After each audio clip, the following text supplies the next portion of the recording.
ಅವ್ರಿಗೆ ಏನು ವ್ಯವಸಾಯ ಮಾಡ್ತಾ ಇದ್ದಾರೆ, ತೋಟಗಳಿದೆ, ಬೇರೆ ಬೇರೆ ವೃತ್ತಿಗಳನ್ನು ಮಾಡ್ತಾ ಇದ್ದಾರೆ, ಕೂಲಿ ಮಾಡ್ತಾ ಇದ್ದಾರೆ, ಅವರೆಲ್ಲರೂ ಕೂಡ ಒಂದು ರಿಹ್ಯಾಬಿಟೇಷನ್ ಪ್ಯಾಕೇಜ್ ಅನ್ನು ಕೂಡ ಮಾನ್ಯ ಉಪಮುಖ್ಯಮಂತ್ರಿಗಳು ಘೋಷಣೆಯನ್ನ ಮಾಡಿದ್ದಾರೆ.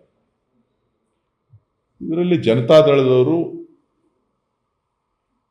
ಕೆಲವರು ಬೇಕು ಅಂತ ಹೇಳಿ ರಾಜಕಾರಣ ಮಾಡ್ತಾ ಇದ್ದಾರೆ. ಬಹುತೇಕ ನನಗೆ ಗೊತ್ತಿರೋ ಹಾಗೆ ಬಹುತೇಕ ಜನರು ಇದಕ್ಕೆ ಸಹಮತಿಯನ್ನ ವ್ಯಕ್ತಪಡಿಸಿದ್ದಾರೆ. ಸ್ಮೂತ್ ಆಗಿ ನಡೀತಾ ಇದೆ. ರಾಜಕಾರಣಕ್ಕೆ ರಾಜಕೀಯವಾಗಿ ಉತ್ತರವನ್ನ ಕೊಡ್ತೇವೆ. ನಿನ್ನೆ ಪ್ರತಿಭಟನೆಯಲ್ಲಿ ಕುಮಾರಸ್ವಾಮಿ ಅವರು ಭಾಗಿಯಾಗಿದ್ದರು. ನಿಖಿಲ್ ಕುಮಾರಸ್ವಾಮಿ ಅವರು ಭಾಗಿಯಾಗಿದ್ದರು. ಅವರ ಒಂದು ಆರೋಪ ಅಂತಂದ್ರೆ ನಮಗೆ ಬೇರೆಯವ್ರ ಬುದ್ಧಿಗಳ ಅವಶ್ಯಕತೆ ಇಲ್ಲ, ಬೇರೆ ಬೇರೆ ಕಡೆನೂ ಇದೇ ರೀತಿಯಲ್ಲಿ ಮಾಡಿದ್ದಾರೆ. ಈಗ ನಾವು ಬುದ್ಧಿ ಹೇಳುವಷ್ಟು ದೊಡ್ಡವರಲ್ಲ. ಅವ್ರು ಹಾಕಿಕೊಟ್ಟ ಮಾರ್ಗದರ್ಶನದಲ್ಲಿ ನಡೀತಾ ಇದ್ದೀವಿ. ಕುಮಾರಸ್ವಾಮಿ ಅವರು ಹಾಕಿಕೊಟ್ಟಿರ್ತಕ್ಕಂಥ ದಾರಿ ಕೆಳಗಡೆ ನಾವು ಮಾಡ್ತಾ ಇರೋದು, ನಮ್ದೇನಿಲ್ಲ. ಅದೀಗಾಗಲೇ ದಾಖಲೆಗಳನ್ನ GBA ಅಧ್ಯಕ್ಷರು ಬಿಡುಗಡೆ ಮಾಡಿದ್ದಾರೆ. ಅವರೇನು ಕೇಳ್ಕೊಂಡಿದ್ದಾರೆ ಅನ್ನೋದನ್ನು ತಿಳಿಸಿದ್ದಾರೆ. ಮಾಧ್ಯಮದವ್ರು ಸಹಕಾರ ಕೋರ್ತೀನಿ. ಒಂದೊಳ್ಳೆ ಟೌನ್ಶಿಪ್ ಮಾಡಬೇಕು, ಬೆಂಗಳೂರಿನ ಮೇಲೆ ಒತ್ತಡ ಕಡಿಮೆ ಮಾಡಬೇಕು, ಅದಕ್ಕೆ ನಿಮ್ಮ ಸಹಕಾರ ಇರಲಿ.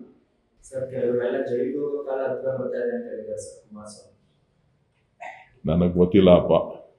ಕುಮಾರಸ್ವಾಮಿ ಅವರು ಕೇಂದ್ರದ ಮಂತ್ರಿಗಳು, ಅವ್ರಿಗೇನೇನು ಮಾಹಿತಿ ಇದೆಯೋ ಅವ್ರಿಗೆ ಗೊತ್ತಿದೆ. ಕಾದ್ ನೋಡೋಣ.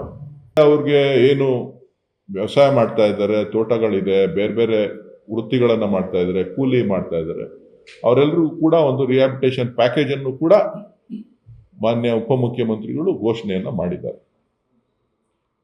ಇದರಲ್ಲಿ ಜನತಾದಳದವರು ಕೆಲವರು ಬೇಕು ಅಂತ ಹೇಳಿ ರಾಜಕಾರಣ ಮಾಡ್ತಾ ಇದ್ದಾರೆ. ಬಹುತೇಕ ನನಗೆ ಗೊತ್ತಿರೋ ಹಾಗೆ ಬಹುತೇಕ ಜನರು ಇದಕ್ಕೆ ಸಹಮತಿಯನ್ನ ವ್ಯಕ್ತಪಡಿಸಿದ್ದಾರೆ. ಸ್ಮೂತ್ ಆಗಿ ನಡೀತಾ ಇದೆ. ರಾಜಕಾರಣಕ್ಕೆ ರಾಜಕೀಯವಾಗಿ ಉತ್ತರವನ್ನ ಕೊಡ್ತೇವೆ. ನಿನ್ನೆ ಪ್ರತಿಭಟನೆಯಲ್ಲಿ ಕುಮಾರಸ್ವಾಮಿ ಅವರು ಭಾಗಿಯಾಗಿದ್ದರು. ನಿಖಿಲ್ ಕುಮಾರಸ್ವಾಮಿ ಅವರು ಭಾಗಿಯಾಗಿದ್ದರು. ಅವರ ಒಂದು ಆರೋಪ ಅಂತಂದ್ರೆ ನಮಗೆ ಬೇರೆಯವ್ರ ಬುದ್ಧಿಗಳ ಅವಶ್ಯಕತೆ ಇಲ್ಲ, ಬೇರೆ ಬೇರೆ ಕಡೆನೂ ಇದೇ ರೀತಿಯಲ್ಲಿ ಮಾಡಿದ್ದಾರೆ. ಈಗ ನಾವು ಬುದ್ಧಿ ಹೇಳುವಷ್ಟು ದೊಡ್ಡವರಲ್ಲ. ಅವ್ರು ಹಾಕಿಕೊಟ್ಟ ಮಾರ್ಗದರ್ಶನದಲ್ಲಿ ನಡೀತಾ ಇದ್ದೀವಿ.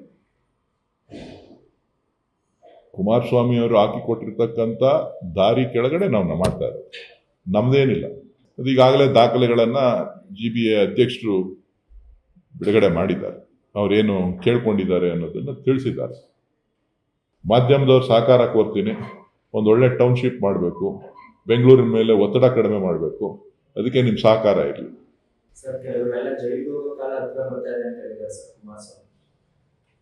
ನನಗೆ ಗೊತ್ತಿಲ್ಲ ಅಪ್ಪ. ಕುಮಾರಸ್ವಾಮಿ ಅವರು ಕೇಂದ್ರದ ಮಂತ್ರಿಗಳು, ಅವ್ರಿಗೇನೇನು ಮಾಹಿತಿ ಇದೆಯೋ ಅವ್ರಿಗೆ ಗೊತ್ತಿದೆ. ಕಾದ್ ನೋಡೋಣ.